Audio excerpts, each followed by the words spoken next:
Head stepping on your mic. Yeah. Be careful with the cords. Are you all right? Yeah. Okay, Be I got careful. you. Okay. All right. So here's what you need to know. You can go to Newark and get a. So I'm gonna talk us through this a little bit. We're gonna do half an hour of me, and then we're gonna show how Sure. I had. A lot of this was coming out in my landlord-tenant case. Sure. Had they not. So, Mr. DeFazio, you let people down. You let everybody down, Mr. DeFazio. Sure We did. have to say, you let every single. Absolutely. You let us down, Mr. DeFazio. Ain't gonna work. And you're gonna leave me alone. Hunting me like a dog is not an option. Boy, is he mad! Oh yeah, that picture says everything. He is so mad. I'm lucky to be alive with this guy.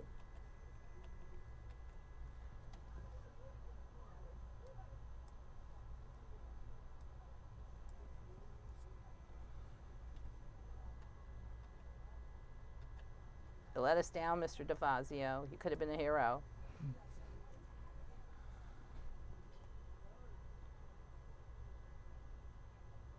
Hello, and welcome to our show, Crooked Doctors.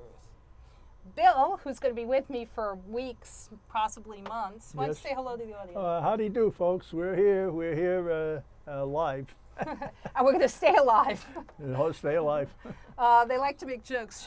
She broadcasts live. She's live, and she's still alive. Here again, still around.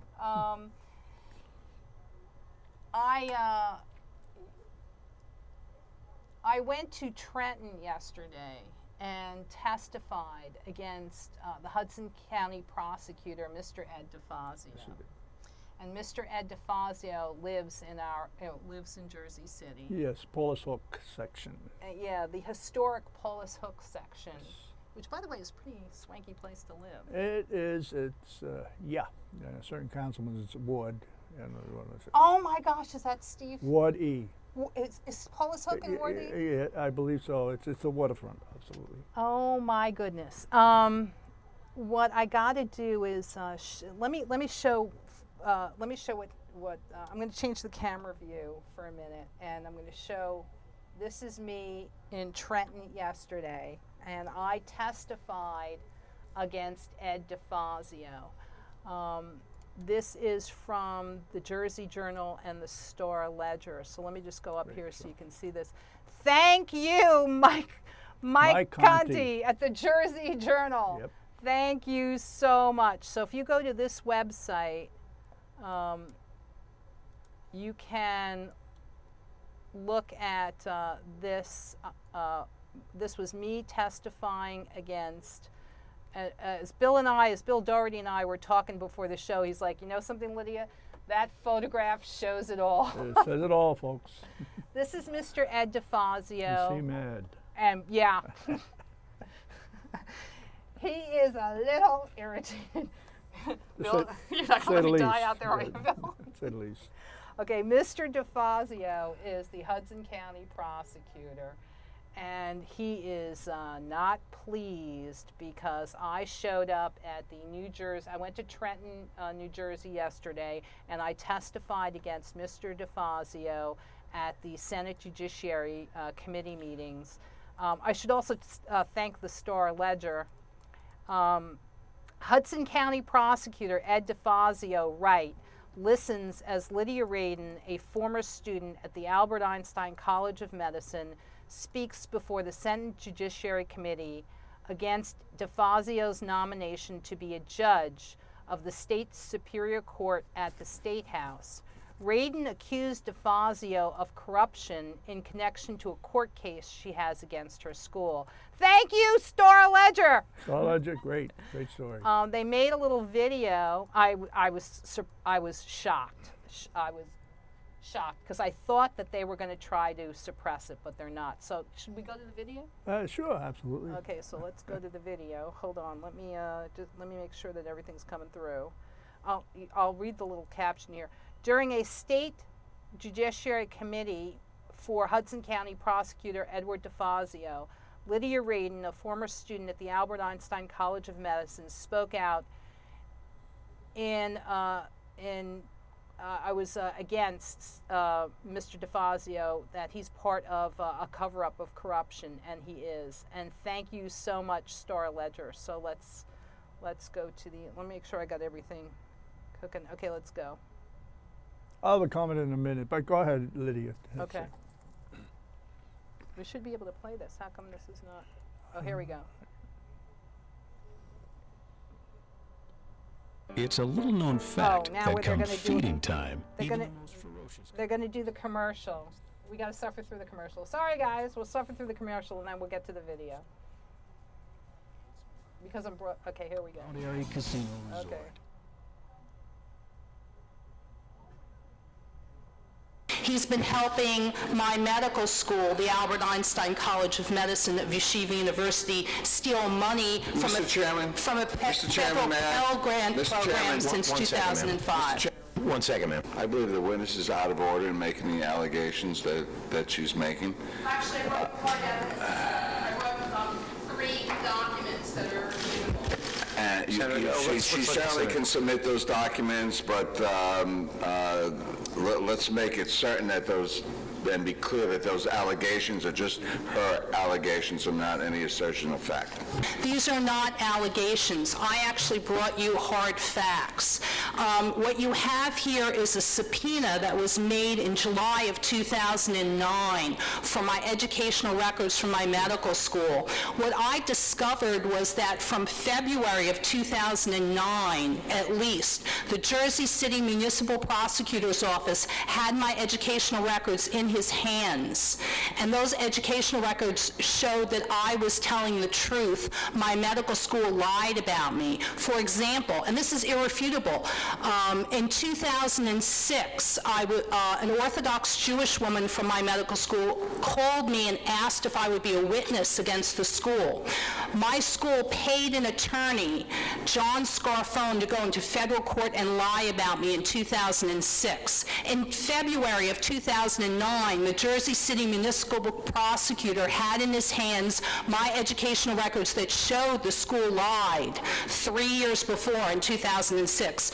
In February of 2009 at least, but probably before, had the Jersey City Municipal Prosecutor put my educational records in my hands as he was obligated to do, I never would have been subjected to malicious prosecution in Manhattan in June and July of 2009. So the Jersey City Municipal Prosecutor has committed the very serious crime of obstruction of justice. Mr. DeFazio knows about this because I go to the Jersey City Council meetings and put the facts on the record. This school, with the help of Mr. DeFazio and a whole bunch of other people, obstructed justice. Mr. DeFazio and Debbie Simon and Tracy McQuaid at the Hudson County Prosecutor's Office could have put a stop to the harm towards me. I was physically assaulted and almost murdered at Jersey City Medical Center because Mr. DeFazio refuses to act. Mr. Debbie, Chairman. this is not allegations. I've got Debbie Simon on an audio tape conversation that I had to put up on the internet to protect my life. Debbie. Ma'am, finish what you'd like us to know before I call you out of order, okay? Just finish up. Tell us, is there anything else you'd like us to know about? Well, what I'd like you to do is give the other members of my group the opportunity. What I'd like you to do is give the other members of my group the opportunity to come and testify. And what I'd like to do is show you even more irrefutable evidence, because Mr. DeFazio is not a prosecutor. In my case, Mr. DeFazio is a co-conspirator. Senator Cross, Senator Doherty, Senator Cardinale. I'm going to vote yes, but I don't know why we haven't given him an opportunity to respond. Patience is a very important quality for a judge. That's all I have to say. Senator Powell. I'm going to vote yes. However, I think, Mr. Prosecutor, I thought this would have been a great opportunity for you to be able to provide some additional information to the members of this committee with respect to some of the allegations that were made. I'm not really sure. I certainly am taking it on good faith from the various members who spoke about your character and indicating that indeed you have provided yourself and taken your job very seriously. As both a former judge, now a judge again, and as a prosecutor. So, I had a comment on this I when you're ready. yeah. Do you want to comment on Yes, this? absolutely. Go ahead, because there's something I'm I hoping want to to fix. everybody's attention that this was a done deal. DeFazio was confirmed. Even this is a test. This is a hearing, a testimony, and that was just pro forma, a formality, because as she spoke, he was confirmed. So I don't know. There's something. I don't know how to get away with it. Well, you know, we really should be fair to them because, Well, go ahead. you know, we didn't, when I went up there, I said, we didn't find out that Ed DeFazio was going to be made into a judge. I mean, I found out about this like, Last minute. yeah, like the night, the day before it happened. Sure. And hold on. I found out about this like late, you know, I'm having a little trouble adjusting the control so I can, oh, here we go. I found out about this, you know, I'll get back to that. I found out about Ed DeFazio at the, going to the state Senate to be confirmed as a judge like 3 or 4 o'clock in the afternoon the day before. So I was on the phone with our group, the Jersey Reformers group, and you know we quote Mr. Christie, Governor Christie's website, and we say, look, it's not about our differences. Sure. You know, it's not about party labels. It's not about affiliations. We're really sick and tired, and I'm not the only person who says this, we're sick and tired of the crime and corruption in Hudson County. Mm-hmm. And Steve Fulop, my city councilman, you know, as I've said before, and I'm going to say it again, he rode into town with his white hat, his holier-than-thou attitude. Yeah, the golden boy. You know, his Marine status. You were at the city council meeting? I was at the city council meeting last night, and it was considered... Not last night, because last night was Thursday. I'm sorry, Wednesday night. Well, you see, what happened is Steve Fulop has put his people in the Board of Ed, you understand. Now, of course, they were elected and everything, but there were a lot of people speaking against this action, you see. Lydia was one, and we had a man, a city official, Knapp was his name, who also spoke against Steve Fulop. And so she can't be dismissed. She's legitimate, and she's got legitimate complaints. Yet, thank you. Yet in Jersey City, she doesn't seem to get much press. But now she is, because she's been in Trenton, and I think the cat's out of the bag now. It can't be put back in, folks. Yeah, and thank you. You know, we were at the Jersey City Council meeting on Wednesday. Yes, always Wednesday, yeah. What was that, the 27th? 27th, exactly. And, oh, we got a caller. Yeah. Hello? Darling, how are you? Hey, I testified against the Hudson County Prosecutor's Office. I gotta tell you something. When they give you a voice there at one of these hearings, boy, you are dynamite. Absolutely. Oh, you know, some of the good old boys. So I show up for and I'm doing this on like 2 hours sleep. I show up in Trenton, and some of the good old boys who are shaking Mr. Ed DeFazio's hand as I'm leaving. By the way, he ran out of there. I ran out of there. As I'm leaving, some of the good old boys take me aside, and they're like, "Good job, Chickie, baby. Exactly. Do it again." Right. A lot of sincerity, folks. No, they were good. They were very nice about it. They were like, "You go get him, Chickie." Yeah. I know. I'm sure they, you know, when they saw you walk in, the guy was there sitting pretty.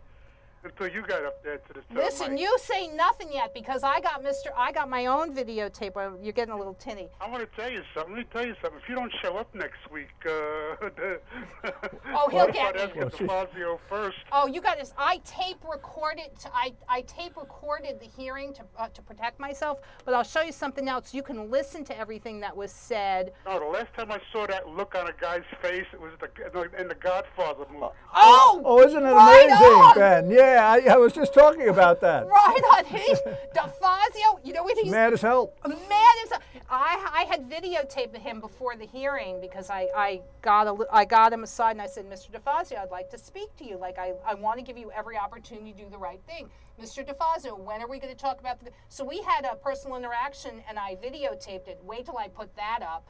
And he started, disrespecting me. He started like, go away, I'm not going to do this, blah, blah, blah. And then he called the state troopers on me. All right. Did he know who you were? Yeah, Mr. DeFazio knows me. He's like, I talked to you for 45 minutes. I'm like, Did he know what you were there for? yes, because Mr. DeFazio and I see my handy dandy little, can I do a little plug for Radio Shack?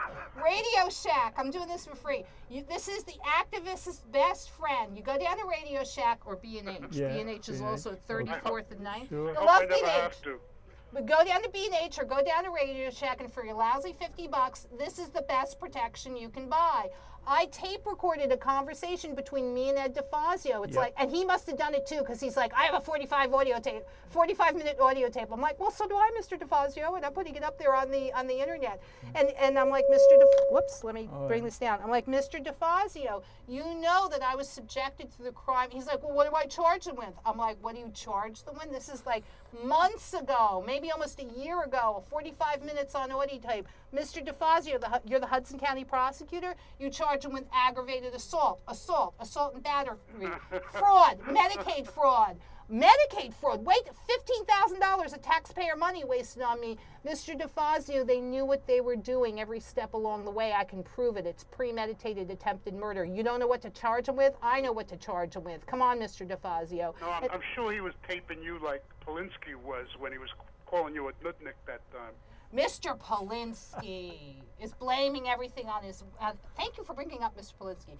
Harriet Polinsky tried to negotiate... Evil Harriet? I met Harriet. Evil Harriet. Well, I backed off of Harriet for a while because, I was like... Yeah, I know, because every time I call her evil now, you say, no, Harriet, But, but the thing is... What'd she do? She gave Mrs. Povinetti the check. That's why you're nice now, right? No, it's just, there's reasons, but you know what Harriet did, which was really wrong, and I know that there are two attorneys in the room who would back me up. She was writing a stipulation because poor little Mrs. Betty Povinetti, she doesn't have anyone to fight for her, so her children rip her off, they steal from her. The landlord got hip to the fact that nobody fights for her, so he rips her off.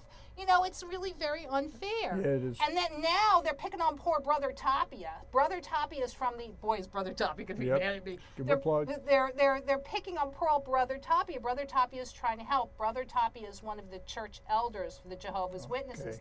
They've jerked around this poor man for like 4 days. And you wouldn't believe this. I'm like, welcome to my nightmare, Brother Tapia. I've been dealing with this forever. But what Harriet did that was wrong when we were in court was she actually tried to get a stipulation or a contract. Did she? Really? She tried to get a contract wherein Betty would always pay rent, but Betty could not use one of the tools that tenants have. Really? And one of the tools that tenants have with a bad landlord is to withhold rent. Absolutely. Mm-hmm. And so rent strike, folks. Right. So what she tried to do was set things up so Betty would always pay the rent, but she couldn't stop the rent payments in case the repairs weren't made.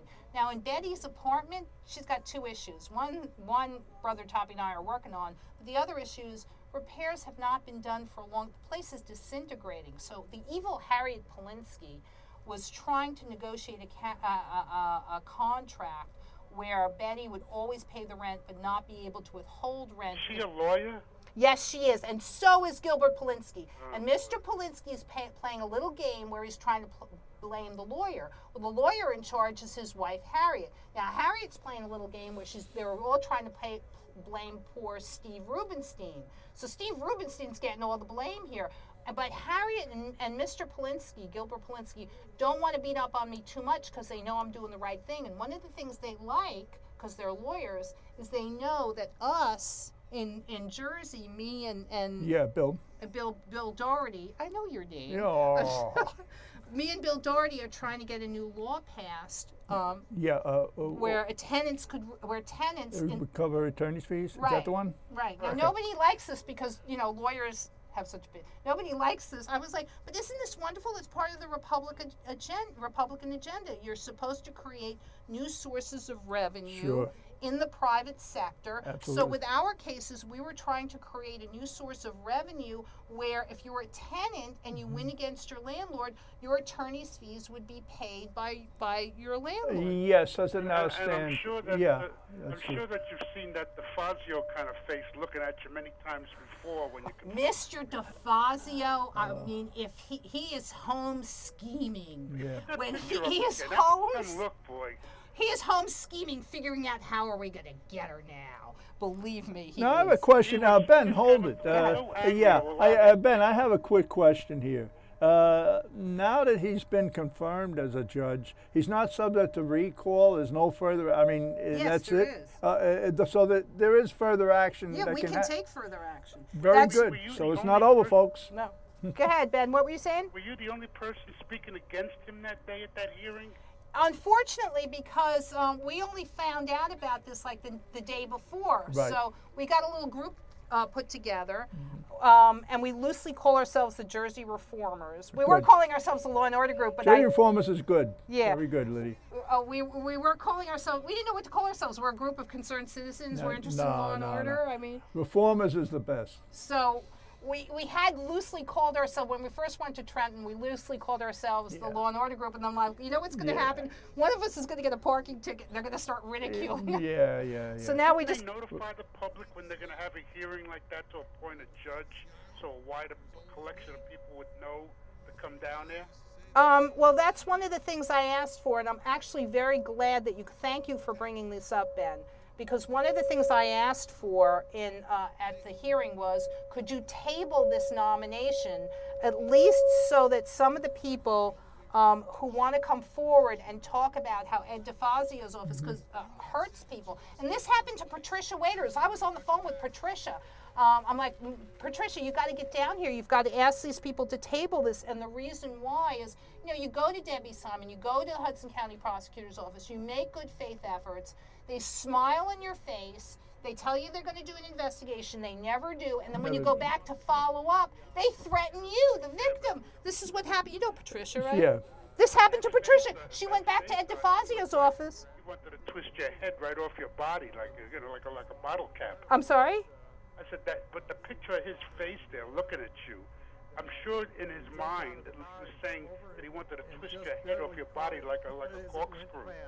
Oh, believe me, Mr. Ed DeFazio would do anything he possibly could. He was not a happy camper. Yeah, because that's going to go on the record. He knows he's going to get passed. He knows he's going to get approved and appointed. But the thing is, when somebody ever goes back and reads that record, they're going to have you saying in that record that he almost had you murdered and this and that. Which But this is not. It was actually my medical school working with. There's 3 or 4 enemy camps. One, and this is very yeah, but serious. you said you. I was looking at the video. You said you were almost. Yeah, I was You're almost. almost murdered because of him.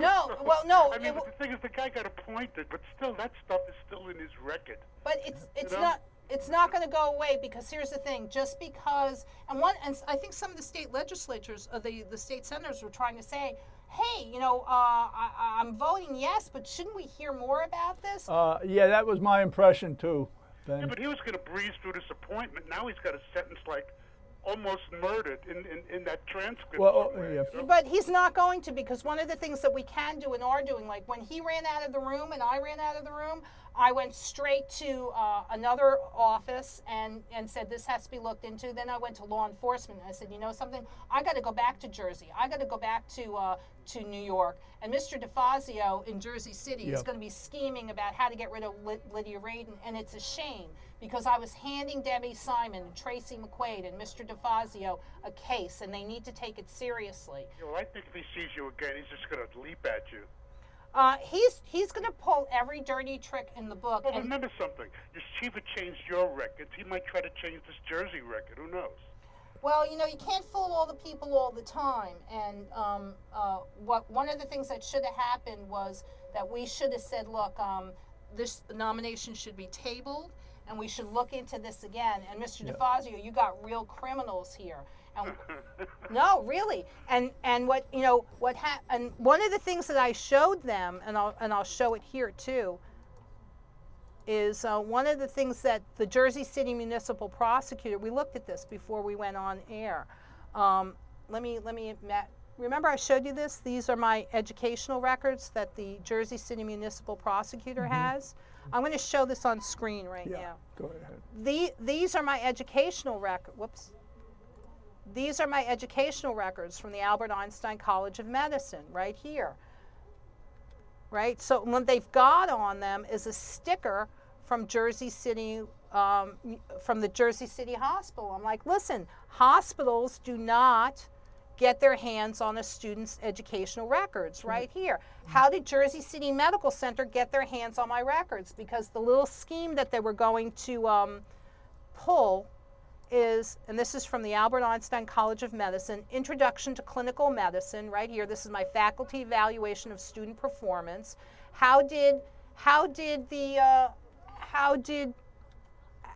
this hospital get these records? Well, they got them from the Jersey City Municipal Prosecutor. And oh my goodness, look, I gave this to the Second Circuit Court of Appeals. Yep. How did the hospital get my records? How did Jersey City Medical Well, it was subpoenaed, right? Right. Yes. But this is Jersey City Municipal, Medical Center. This is a hospital. A hospital can't call a college and say, give us somebody's educational records without my knowledge or consent. That's okay. Yes, of course. That's FERPA. That's Federal Educational Rights and Privacy Act. Sure. There's supposed to be a list that the school keeps. This is happening in February, but before February of 2009. The school is supposed to keep a list of all the places that my educational records were sent. So months later, when there was a subpoena, that list was supposed to be provided. That's right. But they didn't. That's obstruction of justice. So I'm going to give example after example. I'm driving the poor little FBI crazy because what I do is like on some regular basis I go down. Driving all of them crazy. Yeah, you're going to have to deal with it. And there's another law Cat's enforcement. out of the bag, folks.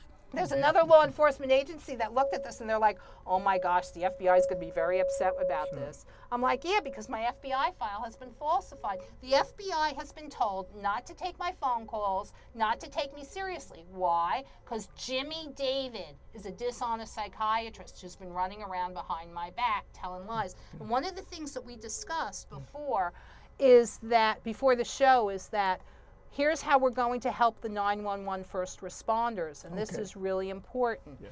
We help the 911 first responders in Jersey City and in New York, because what they need is information. And what information do they need? They need to know who the dishonest psychiatrists are, because those dishonest psychiatrists try to get rid of their claims. And what the bigger picture is, a lot of the 911 first responders are getting cancer, have been poisoned. They need to make claims to get their health care. Sure. And the government doesn't want that. The government wants them to die and go away. They want to limit the liability. Because if the liability is huge, then people are going to start asking questions. I think your case is going to move the first responders case along, because there's publicity now. It was all being swept under the rug before.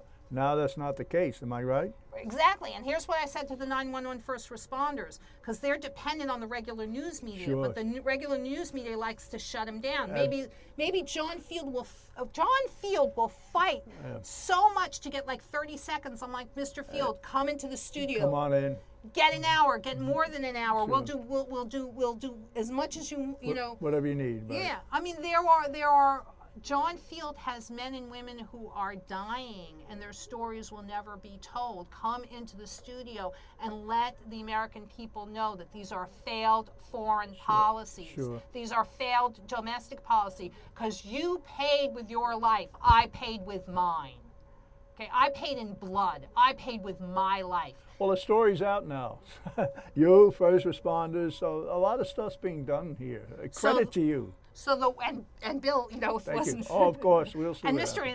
His attorney is going to be very happy with us too. We'll see this next segment, but go ahead. But what we talked about was we needed the wall of shame. And wall of shame, great. Go ahead, speak on it. Wall of shame, and what the 911. There are 911 first responders in Jersey City. There are 911 first responders here in New York, and what they need to know is Who are the dishonest psychiatrists that you avoid like the plague? Because they Good. will lie. Good. You avoid Michelle S. Canali. Okay. I have claims against her. She operates out of Mount Sinai and Elmhurst Hospital. Wait till you see the film I got out of Elmhurst Hospital. Good, at least we're back to crooked doctors now instead of crooked Yes. lawyers and judges. But you know, here it's a power and control issue, and this was important to my friends in the military.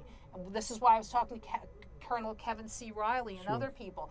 And every sheriff, every police officer, every FBI, every U.S. Marshal, every military person, what destroys your career? A dishonest psychiatrist will say you're unfit for duty or lie. You know who taught me most of what I know? There's a lawyer out there. They try to get rid of honest cops at the NYPD, and they'll make up psychiatric reasons to get rid of them. There was one honest cop. There was one honest cop that was reporting how the crime statistics were manipulated, and they drop-kicked him into a locked psychiatric ward for 6 days. Good. Okay, to discredit him. Yeah. So you know what they try to do is they'll try to get a psychiatrist, and the psychiatrists like this power and control. They're not supposed to be they're not supposed to be lying. Right. They're not. I'm going to show you the laws that will protect you from these dishonest psychiatrists, but they'll take your badge away, they'll take your gun away, they'll take your pension away. Do you know what it's like for sheriff, police, FBI, U.S. Marshal? You know, these guys work really hard for their pensions, and it's taken away because these dishonest psychiatrists will lie and say, troopers. I think these guys could start collecting at 40 years old. Yeah, you can if you've put in that amount of time. But the important thing is, and this is what the 911 first responders need to do, because I asked them when they were when I went to Jersey City and got threatened, and they're like, what can we do to help you? I'm like, well, let's make sure I don't get killed so I can get the evidence out there. Yeah. This is what John Field and Alex Sanchez's people need to know. You avoid Michelle S. Canali. She's a dishonest psychiatrist. Wait till you see the videotape I got. You avoid Dr. Vladimir Jelnov. Vladimir Jelnov operates out of Mount Sinai and Jersey City Medical Center. Okay, more names. Okay, Great. So he is a dishonest Russian psychiatrist. He feels no loyalty to America. Right. Okay, and the other issue is all these Russians that were brought to America. They weren't brought here to save them. They were brought here as cheap labor, and they're getting hip to the fact that they're just being exploited, and they're angry and they're frustrated and they regret the fact. I know, because I was with Marlene Abramova in the Bulgarian Jewish community. They're with the Russian Jews. They're very unhappy. They didn't come here to be exploited, but that's what happened. Nobody saved these people. In Jersey City, dishonest psychiatrist Dr. Vladimir Jelnov lied, threatened me, acted on his threats. Dr. LaMonica, also, you want to avoid him. Michael S. Stewart, you avoid him like the plague. I mean, don't worry, I'm in a good doctor system already, so I don't have to. I'm not going to wind up with these creeps. No, but you need to know who the good doctors are and who the bad doctors are. Besides, I wanted to ask Bill a question. Now Go ahead. that we're on the subject. Go ahead. Bill, if you were walking into your building one day, and there was like an 80-year-old lady behind you with a cane walking behind you, would you hold the door for her and let her in? Why do you ask that question? Of course you would. Well, that's a strange question. Yeah, but don't you see, that's not what's happening in the Grand View. We're getting all sorts of young people and everything else. An exception to the rule about letting people into your building? Well, you can't use that argument, Ben, because an old lady with a cane, I mean, there's nothing suspicious about. Have a gun in there. You don't know. But if you get a young guy a 20-year-old guy who looks kind of shabby, he doesn't belong there. It's a senior citizen building. Yeah, but the point is, it's not profiling, Ben, if that's what you're getting at. See, what I'm getting at is people are arbitrary in the fact that yeah, but you're not profiling in this matter. Woman in there, but if it was a young guy, now you're prejudiced against the young guy. No, you're. It's a senior citizen building, so it's not profiling, Ben. But I'm glad you let that 80-year-old lady in. So here, the reason why Ben, my super fan, is asking this question because he's trying to needle you. All right, good enough. Ben is being, Bill Doherty, Mr. Doherty, is being dragged into court. And the reason why he's being dragged into court is because your landlord has falsely accused you of letting strangers into the building. Right, so they're trying to evict him. These are not grounds for eviction. And the bottom line is tenants are not responsible for who comes, enters and leaves the building. It's the landlord, right. It's the landlord's responsibility to provide security, and that's why you're arguing so hard for security And guards. that's Vince's argument. Where did he get his video? So, you know, Bill is going into court. He's being evicted and on these trumped-up, frivolous charges. And these are not grounds for eviction. Bill's job is not to let people in and out of the building. That's why you're using your court case to drive forward legislation that says you should have security guards. He lives in the Grandview, and this is a senior citizen. It's a senior citizen building, folks. With disabled people. With and I'm sitting there thinking, gee, wouldn't you want a security guard? One of these little people, you know, one of the old people falls, a disabled people fall. You could get in a lot of trouble for that. I mean, you would think, I'm sitting there with his attorney going, gee, wouldn't you just, if you were the landlord or the owner of the building, wouldn't you want a security guard given the population? Thank you, Lydia. You know? You're going to have the camera in the court, right? Yeah, so as we were just discussing this, you know, how can we drive forward positive progressive change? Legislation.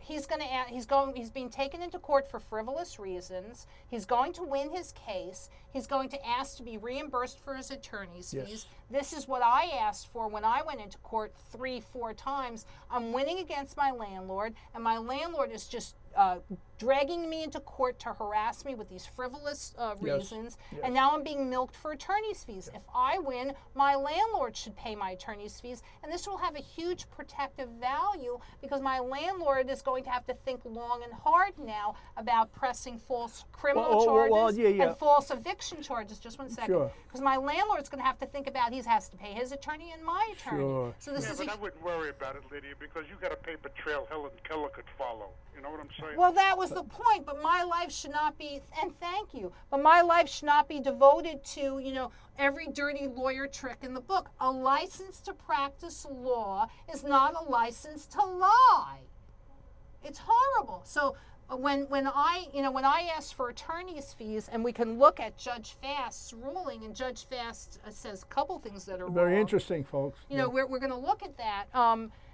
When they pulled every dirty trick to oust me, now Bill Doherty, to his credit, is picking up the ball and he's carrying forward change. Well, how long do you think the case will take? Once, like, you walk into court one day, how long do you think the case will take? Well, we don't want to discuss that right now because right now what we're doing is building support for Bill because this is very important. And one of the things that I argued for was when I went to, and I'll be going to, Ed DeFazio is going to have a big problem because he's a graduate of Seton Hall Law School. And I will be going to the alumni meetings, and I'm going to be like, "Look, Mr. DeFazio, when they find out that Mr. DeFazio could have almost murdered you." Well, no, it wasn't him. I went to him after. Let's get the facts right. I went to Mr. DeFazio's office and said, after I was physically assaulted at Jersey City Medical Center, I vomited after the assault. That's indicative of stimulating the gag reflex. Right. I was trying to recover from spinal injuries. So when you physically assault somebody on a compromised spine and they vomit, that's indicative, that's telling you that the gag reflex is being stimulated, which means there's bleeding in the brain. So basically, I've been walking around punch drunk. That's that's not funny. I could be dead today. I'm thinking that, DeFazio probably left that court, went straight to church to make a novena. He's going to be in big trouble because Seton Hall Law School is, and so is... and you're going to follow him to Seton Hall? You're going to get him pissed off. Pissed off? They almost murdered me. Pissed off doesn't... I understand that, but I can't. I just wish I could. No, the Seton Hall Law School is going to be supporting me, and I'll tell you why, brothers and sisters at the bar, because I was fighting so that tenants could recover attorney's fees too. That means that attorneys, and I knew this was going to happen because I was working with Lawrence Sidoni and Rupert, who was the clerk at the court. This is in 2008, and I'm trying to talk to Mr. Falcone. I'm like, listen, Judge Falcone, why are you fighting me? You should be helping me.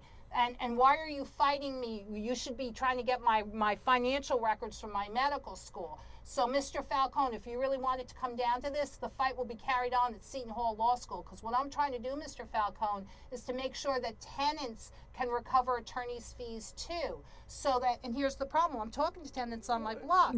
I'm like, you know, there are attorneys who want to take tenant cases, but they know they can't get their fees reimbursed. So Mr. Falcone and Mr. Ed DeFazio, you are graduates of Seton Hall Law School. You know who else is a graduate of Seton Hall Law School? Mr. Chris Christie, our governor. So when you help every tenant in the state of New Jersey and you help their attorneys be able to recover their attorneys' fees too, you level the playing field. We don't draft contracts where the landlord gets everything and the tenant gets screwed. That's not fair. So yeah, we will take the fight to Seton Hall Law School. Yeah, the comment was that right now there's boilerplate in every landlord lease. They don't know what boilerplate well, is. let me tell you what it is. It's a clause or a provision in a lease which says the landlord can go after attorney's fees from the tenant, but there's nothing in there for the tenant. Now, how over so many years this was allowed to stand? Nobody has ever challenged this. Why? I did. Now, yeah, well, she did,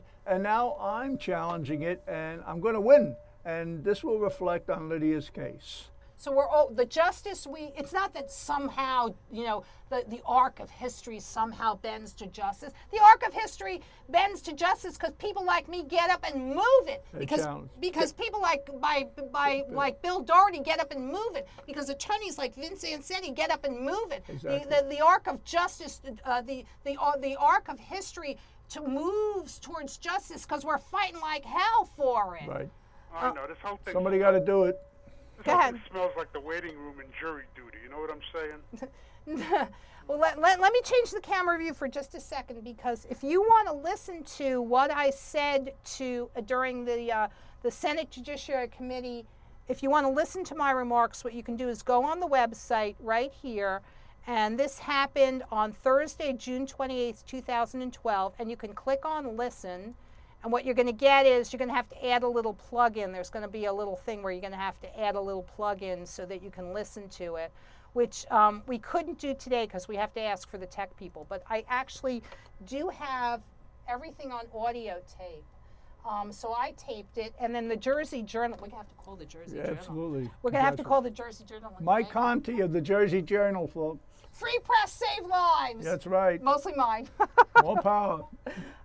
But if you want to listen to this, it's right here, and you can go to this website right here. Well, if it's as any good as that other one, that last one, I'm going to go take a look at it. It's right here, and you can listen to it. You click on listen, and you can listen to my testimony, and you can...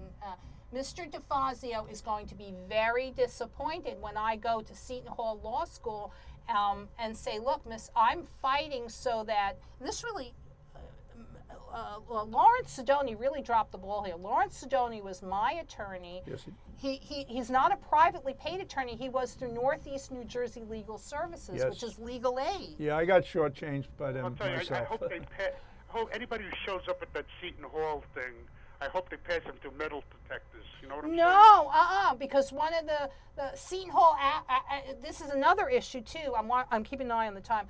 Seton Hall operates under the auspices of the Roman Catholic Church. Yes, it does. So I'm like, oh my goodness. Archdiocese of Newark, folks. I'm like, oh my goodness, you people should be supporting me, because one of the things that's coming out in my yeshiva, Right, between yeshiva and no, it all ties together. Nah, it all what you got ties. to do is get the Muslims angry at you. And you're No, they're not going to be angry. I actually went and talked to one of the biggest Muslim groups in New York. All religious groups will be supporting me. Why?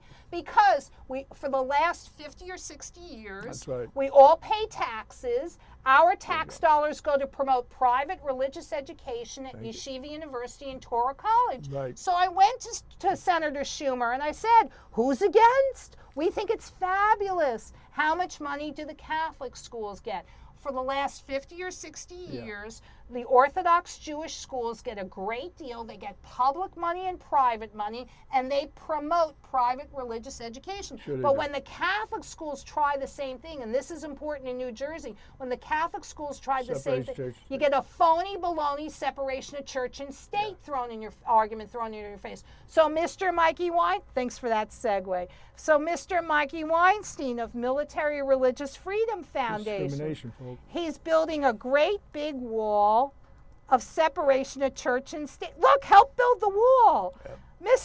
Please help build the wall of separation of church and state.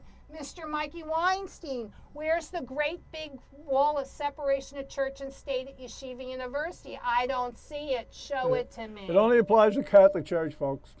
That's not fair, okay? And who is this important to? Oh, look! Who could this be? This is Lieutenant General Robert Caslin, a 3-star general. When he was a 2-star general, I hauled my sorry little butt all the way up to West Point because he was attacked. Who attacked him? Mr. Mikey Weinstein, a Military Religious Freedom Foundation. I talked to Mr. Mikey Weinstein. Mr. Mikey Weinstein, why are the Christians being persecuted?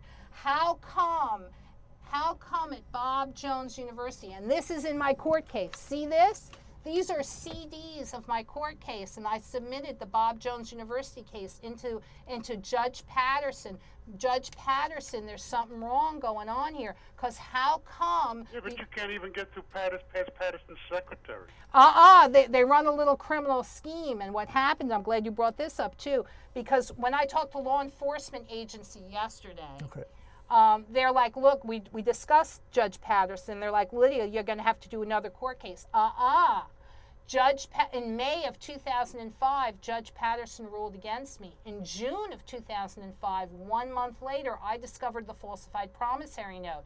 I have every right to go back to Judge Patterson in a 60B4 motion and say, look, there's newly discovered evidence. We have to reopen my case. And I'm glad you said this, because what's happening with Judge Patterson is Judge Patterson Yeshiva University owns Judge Patterson. There's no polite way to say this. This is a sitting federal judge, and this sitting federal judge lied, fabricated, wholesale made up a ruling that said I, as a former student, could point to no school policy that would allow me to correct my ACOM records. That's not true. I don't need school policy. I have federal law, Federal Educational Rights and Privacy Act. And I actually did point to a school policy on page 22 of my college bulletin, and the school policy is to say that the school's policy is federal law, or FERPA, Federal Educational Rights and Privacy Act, and that federal law actually defines a student as anybody who is or has been in attendance at an educational institution right here. So when Judge Patterson fabricated or wholesale made up that I, as a former student, could not access and correct my records, he lied. Right here, these are the federal laws that define a student as anyone who is or has been in attendance at an educational agency or institution, and for whom the institution maintains educational records. So Judge Patterson just made something up. It has no basis in fact or law. And what he really can't get away from, and this is what I gave the Senate Judiciary Committee yesterday, what I gave them irrefutable evidence that says that I asked for my records before I became a former student. And so that's their problem. What they really want to do is they want Judge Patterson... Well, they couldn't force them to correct the records, though. You had 6 years of hell. 6 years of hell because a whole lot of people lied. And here we go. A whole lot of people lied, and the judges lied when I submitted, and this is what I was talking to law enforcement about. Wait, let me stop this right here. Sounds like a good name for the book, 6 Years of Hell.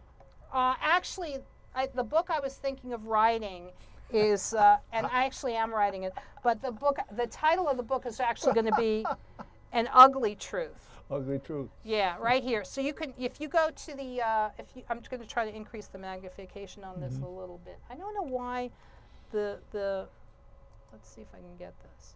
Now, you're good when you testify because you got all that stuff burned into your skull. You know what you're going to say, and no matter what they ask you, you have an answer for.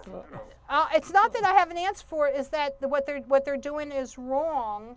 Let me see if I can hold on. What they're doing is wrong, and I've already, I was sharing. You could be like an expert witness and hire yourself out for things, Yeah, that's not my goal to be like, my goal was to be a doctor. They really destroyed my life. And they will destroy the lives of other people. They almost destroyed Dr. Gard's life.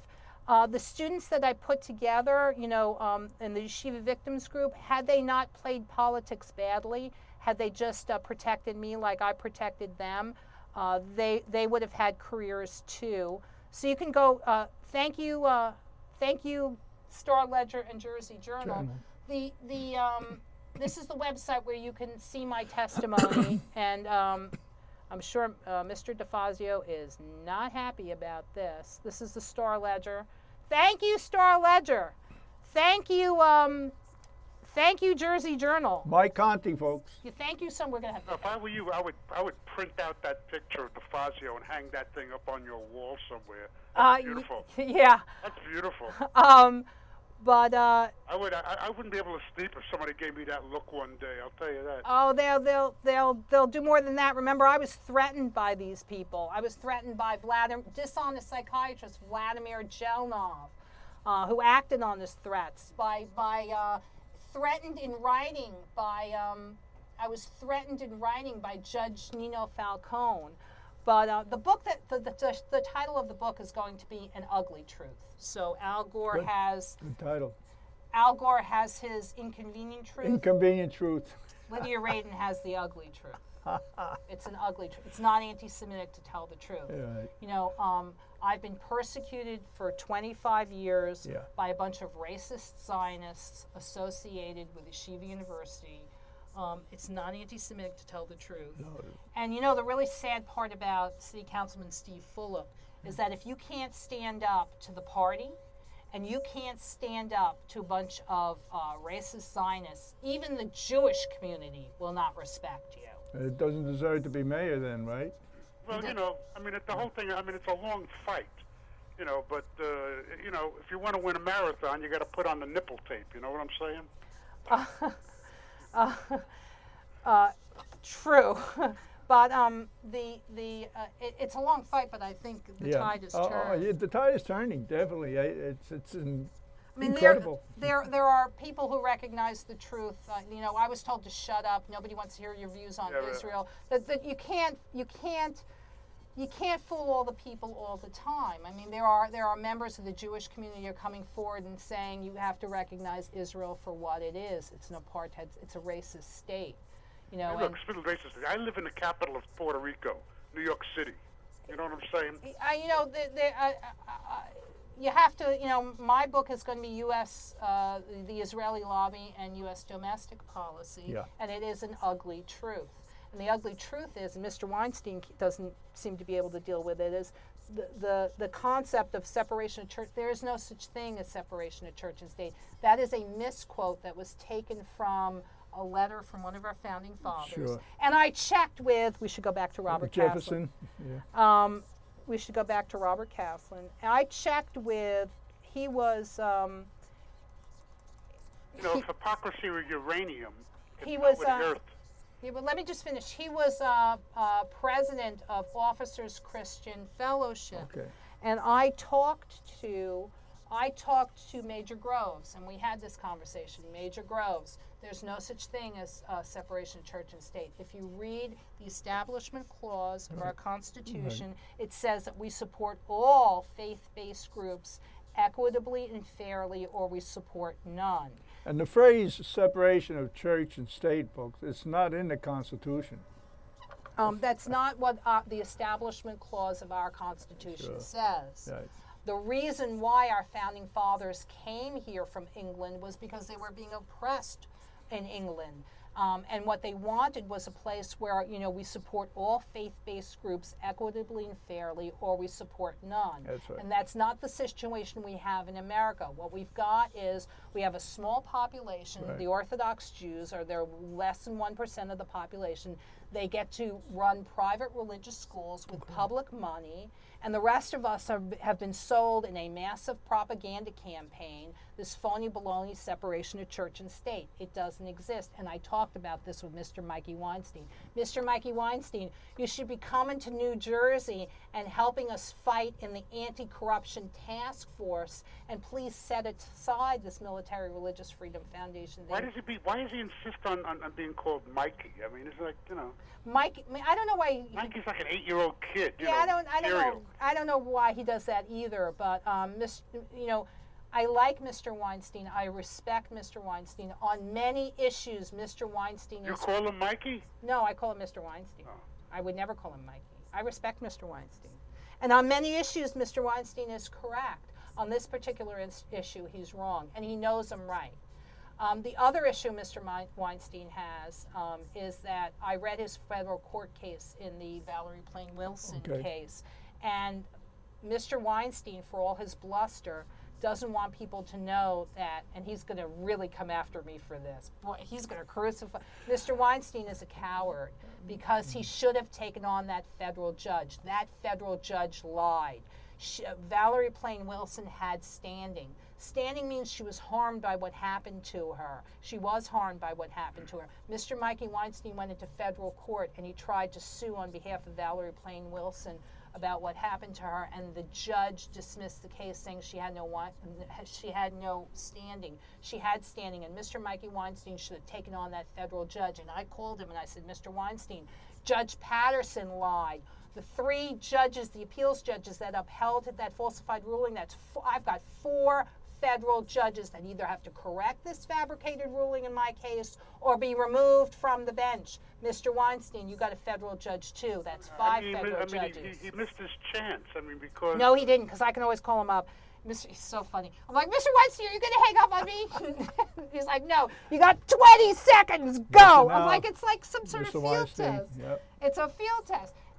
And, you know, what they did, and it's the evil at the Yeshiva University is more than you know, because they said things, and my attorney, Mr. Dahl, will bear me out. They said things like, we have the right to create adverse conditions to check your responses, Lydia. I'm like, no, you don't. I am not a human guinea pig. I am not a de facto human experiment at the Albert Einstein College of Medicine. And you don't experiment on me unless you're experimenting on the Orthodox Jewish man sitting next to me. You do not have the right. They admitted that they harassed me. They admitted that they created adverse conditions. This is not a question. We have the right to create adverse conditions to check your responses. No, I'm a student at your medical school, not your lab rat. But if that's the way you feel about it, then you explain to me why you didn't do this to the Orthodox Jewish men and women sitting next to me. That's unconscionable. So when I said to them, you who came from the camps built another one here, they knew what I was talking about.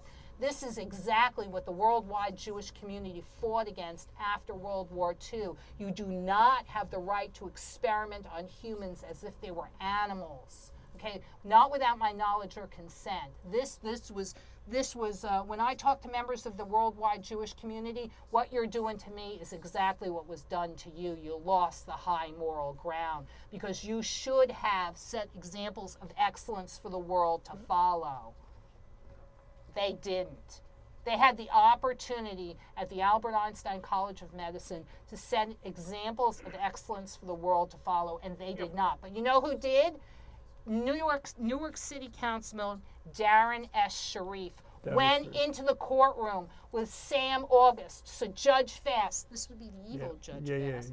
Evil Judge Fast that we exported from Jersey City into Newark, and to make sure that Judge Fast would not do to Sam August what Judge Fast did to me, Newark City Council member Darren S. Sharif went into the courtroom for hours to make sure that his constituent was protected. And that's what City Councilman Fulop should have done. I'm not as Martha Stewart once said, you only get one chance to salt that pasta water.